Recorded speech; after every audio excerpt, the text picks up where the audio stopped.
All right, man. So we got a couple of new polls dropping. So first here we have a poll in which Kamala Harris is just absolutely destroying Donald Trump. So in this Kaplan Strategies poll, it's a non-rated pollster. It has 1190 likely voters in the poll, dated 8/24.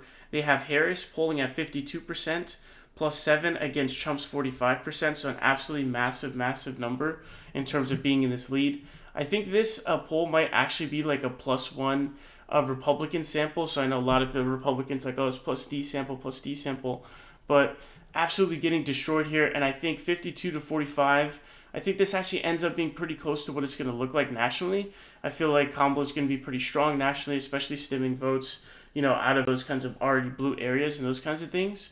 So this looks like it's going to be pretty close. Also, this has a 97 sum, so there's 3% outstanding. So there's a little bit more out there as well. We know that Joe Biden back in 2020 with no third parties, he ended up getting about 51.3% nationally. This time, this is a head-to-head poll, so it's modeling without the third parties. But the third parties might prevent Harris from getting to like a 52, 53. But we got this absolute destruction poll. We don't have like a previous poll from Kaplan Strategies on this, so we can't check any surge here. We also got another drop here as well from Morning Consult. So Morning Consult drops their C-rated pollster. They dropped a 7818 registered voter poll. The sample size is large, which makes me very concerned. A lot of the large sample sizes don't matter for polls in any bit at all. But so this is a very large sample size. So typically when you kind of just stem the sample size like this, kind of like junk food polling, it doesn't even give you any utility. The marginal utility is trash. And it usually makes it so that you just want to make your poll look good. And so I think this actually ended up being pretty bad in 2022 as well, I had read. So what we have here is a +4 margin, Harris 48-44. So we're kind of looking for a potential DNC boost here in any of the new polls that are dropping, because we do have some of these field day numbers on either the DNC days or the days after. So if we look at this Morning Consult poll, the field dates were 23rd through 25th. And so that is after the DNC. I think that the 23rd is the last day, so then it's 24, 25. So you'd presume to see some kind of boost happening. But what we can't see from the previous Morning Consult poll, we can kind of check to see if there's any kind of DNC boost happening. So in the previous Morning Consult poll, it wasn't super long ago, right? We have this one from the 20th to 22nd. The Morning Consult poll is Harris +4.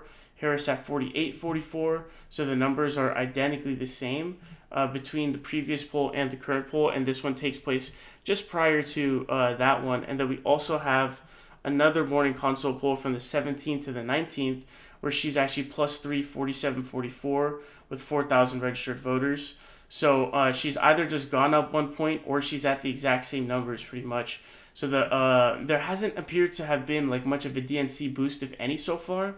We know historically there is typically a DNC boost. Joe Biden getting 0 last time around, but I thought that his numbers were so high, I didn't really know how they could go any higher at that point, because at that point in the election, whatever it was, I don't know if it was in late August, he's already polling so high, it's probably too hard for him to get much of a boost here.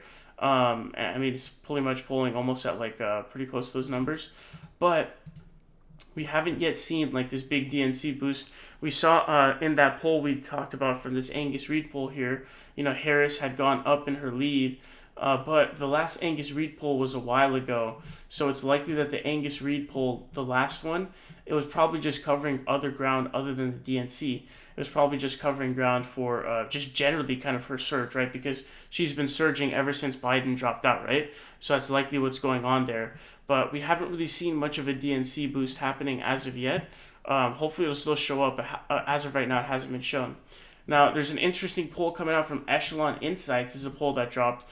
So it says full ballot with RFK, Harris 47, Trump 45, RFK 4%. So we got a threesome poll with Harris with a 2-point lead, and it looks like 96% sum, so about 4% outstanding. So Harris leading in this 2-point margin. And this is really interesting. So in the head-to-head, Trump is actually up by 1 point in the general election poll. It's from Echelon Insights. So they are a C-rated pollster, so a low-rated pollster, 1031 likely voters, dated 8/25. So we can see the poll here for Echelon Insights. Similarly, their dates being between the 23rd and 25th. I was not able to find a prior Echelon Insights poll. This is the first one I was actually able to find. So I'm not able to tell if there was a margin shift, because I think with this sort of early into the election where we're still just in August, I think what's more important is actually the shift as opposed to what the numbers are right now, because I don't think the current numbers are terminal. I think that what's important is a surge or shift that's happening, but I'm not able to see one here. But here, the Echelon Insights poll, this is for Biden, so ignore this one. I don't know why they're having this here. But Trump is +1. I think the idea that Harris gets 48 and Trump gets 49 in the popular vote seems pretty unlikely. I think the idea that Trump even gets to 49% nationally itself is pretty unlikely. But the last polls that Echelon Insights has actually put out, I don't know if we can see this here, if we can like search it up, but it's for Echelon. We can kind of see their previous polling. It has like some really, really high numbers here we can see for, Republicans. So I don't know if this is like kind of sus in terms of the numbers that they're having, but nonetheless, I think that's pretty interesting stuff, whether or not this is going to be something that is like, normal. And so we can check the generic ballot polling as well. So for the generic ballot polling, what we have is we have Echelon Insights is actually at even. All the others are much higher for the Democrats. So like the Data for Progress is +5, YouGov +4, Bullfinch is 2-3, Kaplan 2-3, and then they're just even kind of randomly. So I don't know if we can like even accept these results based on how different it is from the mean. So I'm not sure how serious to take this poll. It is this one poll. I also did try looking to see if in 2020 there were kind of any numbers where sort of you had Biden kind of down 1 or somewhere around there. But I wasn't really able to find those kinds of numbers nationally for 2020. So, like pretty much all of these polls by this point, this one is +3. And then you can see like a +2 here. But there's none where he's losing. This is +1, this is Rasmussen. And this +2 is the Harris Hill. So it's kind of a couple close, but he's not losing any of them. So that's not good for her. But, if you look at these numbers here in the aggregate, she's now hovering around that like 3.4 to 3.7 number. So she broke through a plateau on August 20th. She got stuck in a snag where on the 12th she hits 2.8. But as you can see here on the 20th, which is 8 days later, which is significant because we don't have that much time left, she's still up just 2.8, right? And she went down and up, right? She broke through the plateau on the 21st. She's up 3.3. Then she's up 3.6, 3.7, but now she's going down again, 3.6, 3.4, and now she's at 3.5. So she needs to get up to, I think, at least 5 points in order to win this election. If she wants to win, I think she needs to be up by about 5 in the national polls. It does look like she's kind of hitting a bit of a snag in the other states as well. She's almost entirely stuck, for example, in the Rust Belt. She can't seem to really break through. So this is 3.7 here, but she's been polling at those numbers for a while. She was at 3.4, 15 days ago, so more than 2 weeks ago. So she's effectively been around the same numbers for a while. Wisconsin polling also horribly unreliable and just terrible in general. Michigan also stuck here, going down significantly at 3.1. So basically pretty much been polling around the same for 2 weeks now. So she's kind of stuck right now, and I think she needs to find this new surge. I think as of right now, if the election were held today, she probably still loses because those margins in the Rust Belt are not error-proof. We know that Wisconsin's polling numbers are absolutely horrible. They were off by 7.7 points and by similar, maybe worse margins in 2016. So, it's not looking good if it were held today, but I think with the trends holding, she probably continues to surge, but there doesn't appear to have been a DNC boost visible just yet. And so we'll see if that does manifest itself somewhere. Hopefully it does. But I think from here, she needs to get into, we might be exiting this surging era, maybe taking a pause from the surging era. But it looks like there's kind of a snag that she's in generally that she needs to break out of. So is she going to be able to break out of this snag? This +7 is huge. That's absolute destruction here. This +4 is huge, but she was already +4 in the morning consult poll prior to the DNC.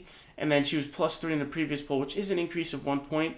Morning consult also, I think 2020, I think overestimated Biden by a bit.